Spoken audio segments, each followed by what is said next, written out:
Embora todo crime violento seja horrendo, há algo particularmente assustador em casos onde grupos inteiros de pessoas têm suas vidas tiradas. E para o autor do crime continuar à solta depois, como é possível que crimes cometidos em plena luz do dia, onde as vidas inocentes de várias pessoas são tiradas, possam permanecer sem solução? Às vezes, isso parece inimaginável, mas no episódio de hoje vamos falar exatamente sobre isso enquanto exploramos 2 assassinatos em massa horríveis e não solucionados.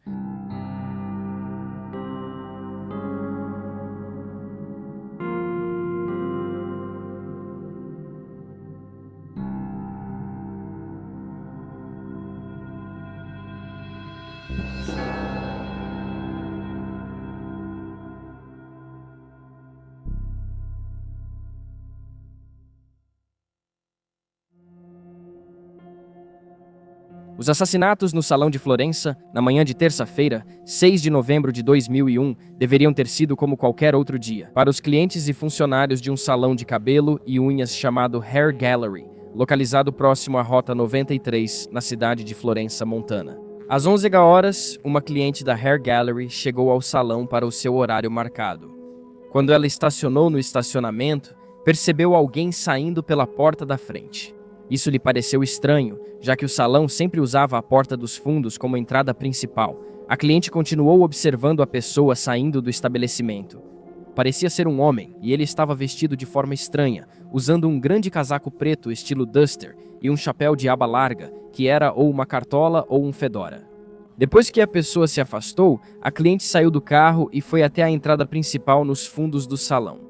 Lá, ela se deparou com a cena de Dorothy Harris, de 62 anos, dona do salão, caída morta em uma poça de seu próprio sangue logo na entrada. Assustada, a cliente foi até o telefone dentro do salão e chamou as autoridades. Quando a polícia chegou ao local, eles descobriram mais 2 corpos no armário de utilidades na sala dos fundos do salão. As vítimas eram Brenda Patch, de 44 anos, a manicure da galeria de beleza, e Cynthia Paulus, de 71 anos, uma cliente que havia chegado cedo naquela manhã para o seu horário marcado. Cada mulher teve a garganta cortada. O ataque imediatamente chamou a atenção dos investigadores, pois eles tiveram dificuldade em encontrar um motivo para o crime. Nenhuma mulher foi abusada sexualmente e nada foi roubado do local. Todas as terças de manhã, Dorothy, avó que gostava de artesanato, ia ao banco em Stevensville depositar o dinheiro arrecadado no salão. Ela depositou o dinheiro da semana meia hora antes de o corpo ser encontrado. Isso deixou ao assassino uma janela de oportunidade muito curta, pois o retorno de Stevensville levaria 15 a 20 minutos. Isso levou as autoridades a teorizar que Brenda havia aberto o salão para deixar Cynthia entrar e que elas foram mortas primeiro. Investigadores perceberam o armário de utilidades bagunçado, como se houvesse ocorrido uma luta. Foi determinado que as 2 mulheres provavelmente foram forçadas a ajoelhar antes de serem mortas. Um policial comparou o armário a um cenário de batalha. Eles também acreditavam que o autor do crime esperou Dorothy voltar antes de tirar sua vida. Foi declarado que as 3 mulheres sofreram outros ferimentos além dos cortes na garganta. Mas as autoridades não detalharam quais são esses ferimentos. Além de observar que não eram de natureza sexual, muito poucas evidências foram encontradas no local, e os investigadores se recusaram a dar detalhes. Ao investigar a vida pessoal das 3 mulheres, a polícia não encontrou motivo para suas mortes. Eles não conseguiram nem mesmo determinar quem, se é que alguém, foi especificamente alvo, embora haja alguma especulação de que Dorothy tenha sido o foco principal. Como o culpado parecia esperar seu retorno, argumenta-se que ela pode ter apenas se deparado com a cena e sido morta por isso. Há teorias de que o responsável pelos assassinatos cometeu um crime de oportunidade, escolhendo as mulheres aleatoriamente. O crime ocorreu em plena luz do dia, em uma pequena cidade com menos de 1000 habitantes, onde era comum deixar as portas destrancadas. Isso não só levou ao pânico entre os moradores, mas também à ideia de que alguém de fora da comunidade era o responsável. Que alguém havia passado por ali apenas para cometer o crime e depois foi embora. O homem, que foi visto saindo do salão às 11 horas, é considerado suspeito. Investigadores acreditam que o cliente que encontrou o corpo de Dorothy chegou poucos minutos após os assassinatos. Além disso, outras testemunhas procuraram as autoridades após o crime e afirmaram que também haviam visto o homem vestido de forma estranha. Ele é descrito como tendo entre 20 e 30 anos, com traços faciais estreitos e cerca de 1,83 metro de altura. De acordo com boatos locais, há alguma especulação de que o autor do crime seja uma mulher, porém isso não é comprovado e as autoridades não apoiam essa teoria. Testemunhas disseram que o homem caminhava com determinação. Com essa informação, a polícia usou cães farejadores para rastrear seus movimentos. Eles seguiram o cheiro dele por um beco, cruzaram um estacionamento de terra, passaram pelo restaurante Wild River, ruas secundárias e chegaram ao estacionamento de uma escola. O cão farejador perdeu o cheiro em um pasto a 4 quarteirões do crime, mas outro cão guiou a polícia do pasto até uma casa próxima. Porém, o morador não tinha condições físicas para o crime e foi logo descartado da investigação. Outro crime semelhante ocorreu quase um ano depois, em 4 de setembro de 2002, embora tenha acontecido em Great Bend, Kansas, a cerca de 2.100 quilômetros de Florence.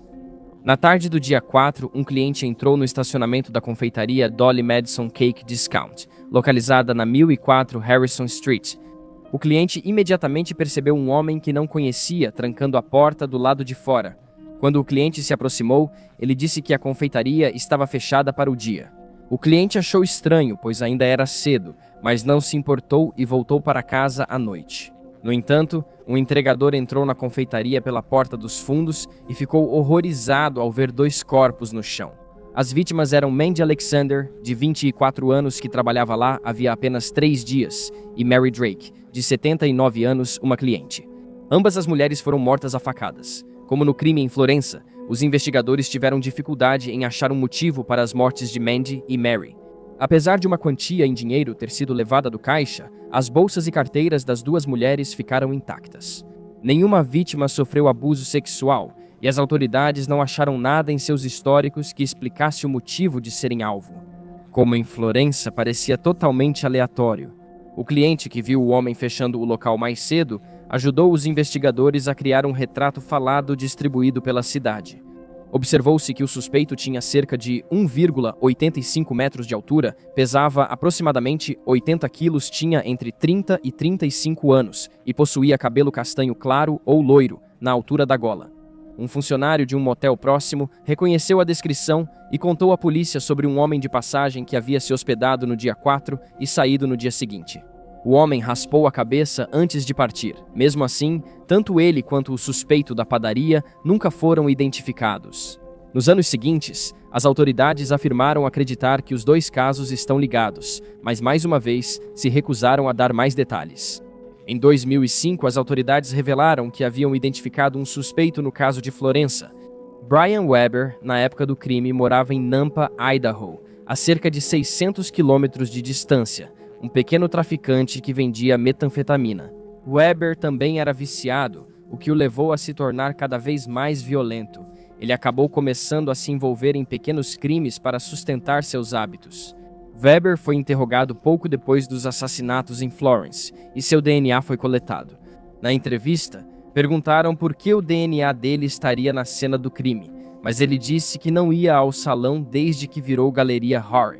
O prédio já foi uma agência dos Correios, e essa foi a última vez que ele esteve lá.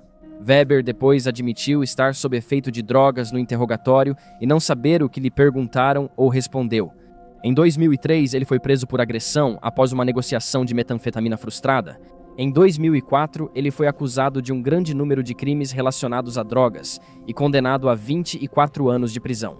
Ao longo dos anos, Weber manteve sua inocência em relação aos assassinatos de Florence, embora a polícia tenha declarado que ele fez declarações incriminatórias para 2 detentos diferentes.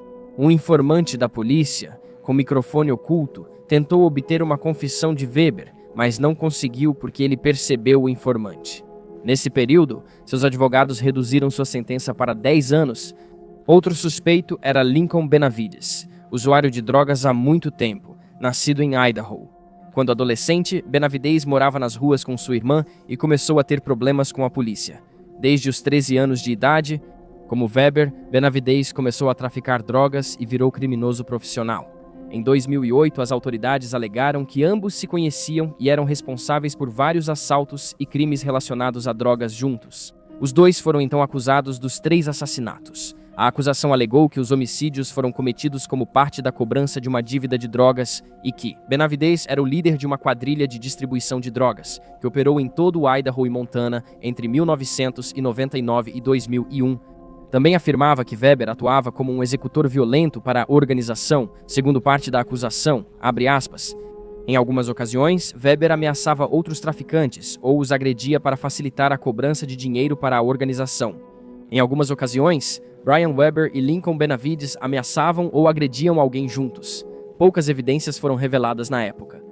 As autoridades disseram que muitos detalhes do caso seriam revelados no julgamento.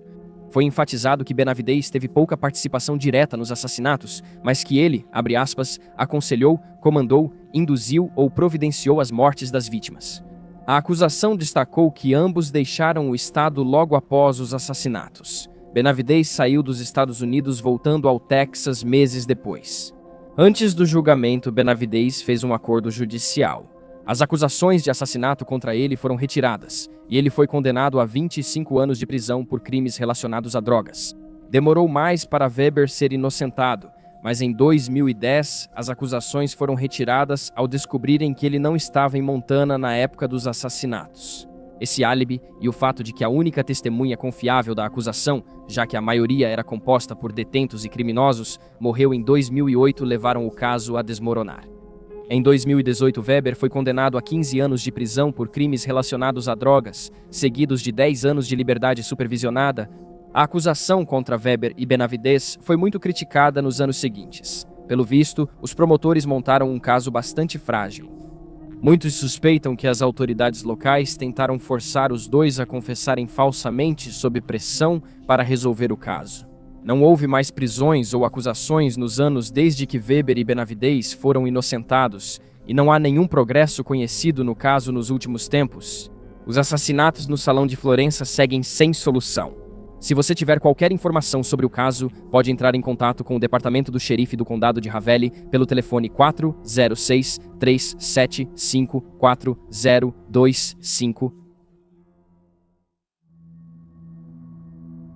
Os tiros de Annecy. Às 15 horas e 45 do dia, 5 de setembro de 2012, 25 tiros foram disparados em uma estrada secundária perto de Chevalan, na França, próximo ao extremo sul do lago Annecy. Um ex-piloto britânico da Força Aérea Real chamado Brett Martin se deparou com uma cena horrível enquanto andava de bicicleta do outro lado do rio.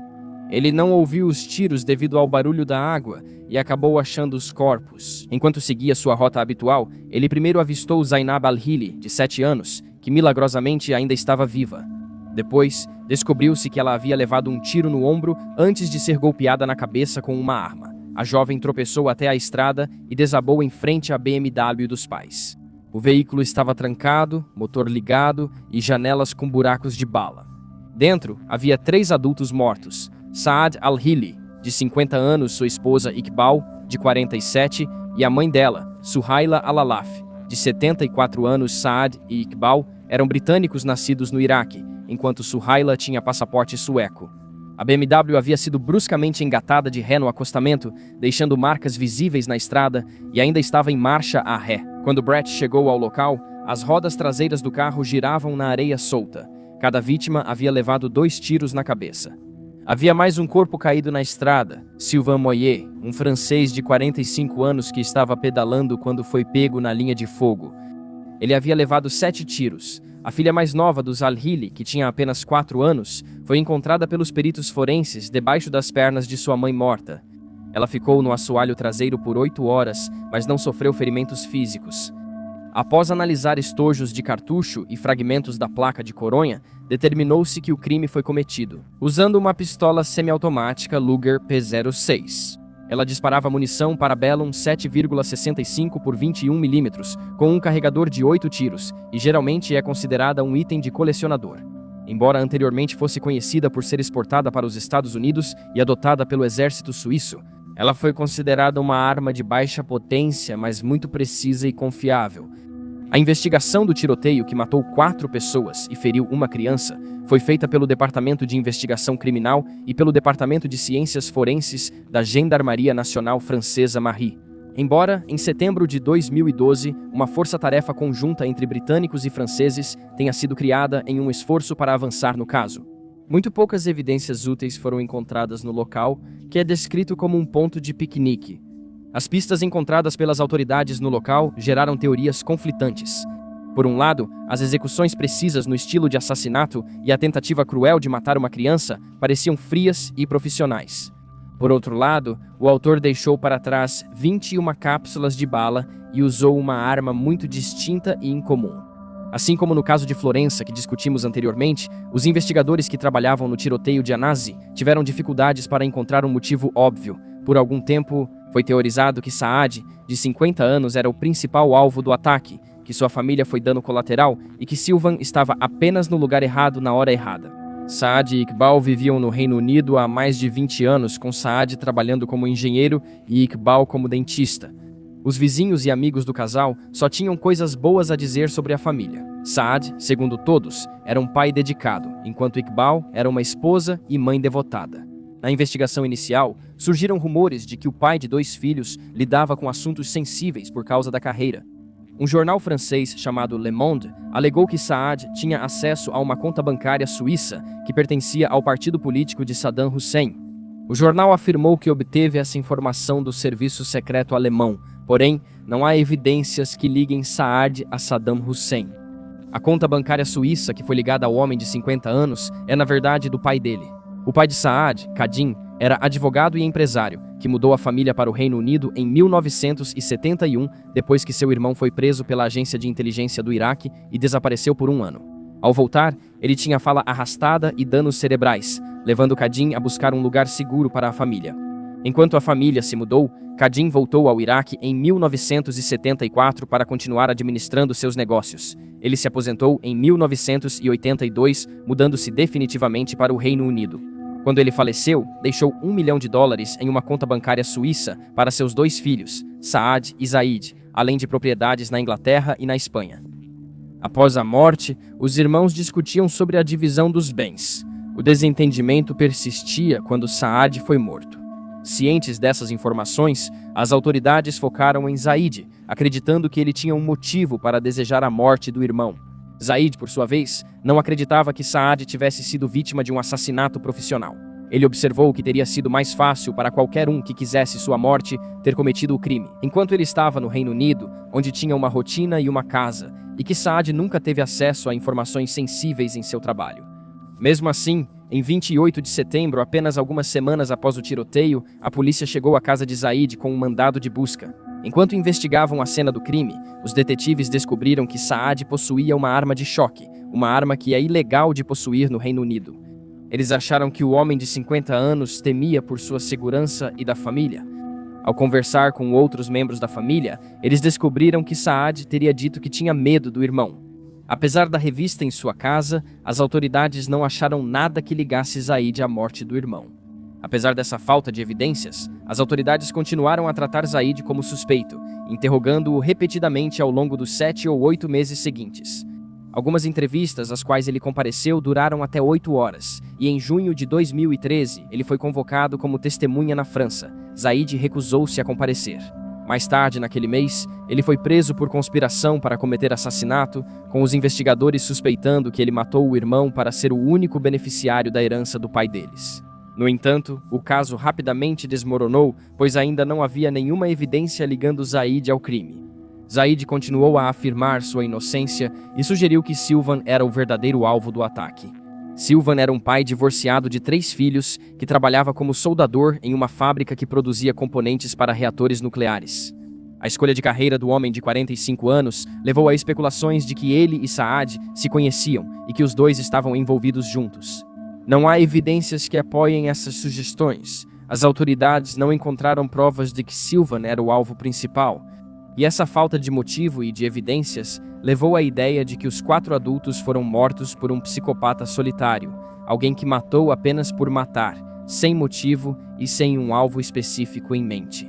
Isso é apoiado pelo fato de que nem Silvan nem a família Al-Hili pretendiam estar naquela estrada no momento dos disparos. Sylvan estava fazendo um passeio de bicicleta usando uma rota que havia sido sugerida pelo pai de sua namorada, mas ele se perdeu e, de alguma forma, acabou se confundindo no caminho. A família Al-Hili decidiu naquela manhã fazer uma caminhada, recebeu instruções de um morador local, mas acabou se perdendo. Seguindo a teoria do psicopata solitário, as autoridades cruzaram registros militares com visitas psiquiátricas, mas não encontraram nada útil. Em abril de 2014, ao analisar a lista de conhecidos da namorada de Sylvan, eles encontraram Patrice Menegaldo. Os detetives o chamaram para uma entrevista de 1 hora, esperando que ele tivesse informações sobre Sylvan desconhecidas por eles. Patrice era um ex-paraquedista de 50 anos da Legião Estrangeira Francesa, mas parecia não ter nenhuma informação útil sobre o ciclista. 2 meses após sua entrevista, ele tirou a própria vida. A nota que deixou dizia, em parte, que ele não aguentava ser suspeito de um assassinato. Isso chamou a atenção dos investigadores, pois nunca o haviam nomeado como suspeito ou pessoa de interesse. Eles também não o trataram assim e, em geral, não tinham motivo para achar que ele estava envolvido. No entanto, seu suicídio repentino levou a algumas especulações de que ele seria o psicopata solitário. Afinal, ele tinha um histórico militar e problemas mentais. Mesmo assim, muitos acham estranho ele ter esperado 2 meses para tirar a própria vida, se realmente fosse o autor e temesse ser pego. Não se sabe que outras informações sua última carta contém, já que ela nunca foi tornada pública. Compreensivelmente, não há nenhuma evidência ligando Patrícia aos assassinatos. 1 mês depois, em julho de 2014, veio à tona que a esposa de Saad Iqbal havia se casado brevemente com um policial americano em 1999. O casal se separou rapidamente e apenas algumas pessoas sabiam do casamento deles. 7 horas após a morte de Sylvan e da família Al-Hili, o ex-policial James Thompson contou a um amigo que não se sentia bem e morreu de ataque cardíaco fulminante enquanto dirigia para casa. Embora não houvesse nada suspeito sobre a morte de James, ele estava doente e debilitado. O momento estranho da morte fez até mesmo os investigadores na França ficarem intrigados. A última teoria sobre os assassinatos de Annecy é que um estuprador e assassino de crianças chamado Nordal Lelandes estava envolvido. Em 2022, Lelandes foi condenado pelo assassinato de uma menina de 8 anos em 2017, pelos abusos sexuais de 2 meninas e pelo assassinato de um jovem que estava pegando carona. Porém, nenhuma ligação concreta foi estabelecida entre Lelandes, ex-soldado, e os assassinatos em massa. Além disso, parece até estranho, considerando seu histórico, que ele tenha deixado as 2 crianças vivas em 2021. Foi feita uma reconstituição dos últimos movimentos conhecidos da família. Em janeiro deste ano, um motociclista que havia sido entrevistado em 2015 foi chamado novamente para interrogatório. Esse homem, que não teve seu nome divulgado publicamente, mora em Lyon e tem cerca de 50 e poucos anos. No entanto, pouco depois de ser levado, ele foi liberado e as autoridades anunciaram que ele havia sido descartado da investigação. O caso continua sem solução. E aí estão os fatos. Por favor, deixe um comentário aqui embaixo com suas próprias teorias e especulações e lembre-se de curtir este vídeo e se inscrever para apoiar o canal. Obrigado por assistir. Fique atento, fique seguro e até a próxima.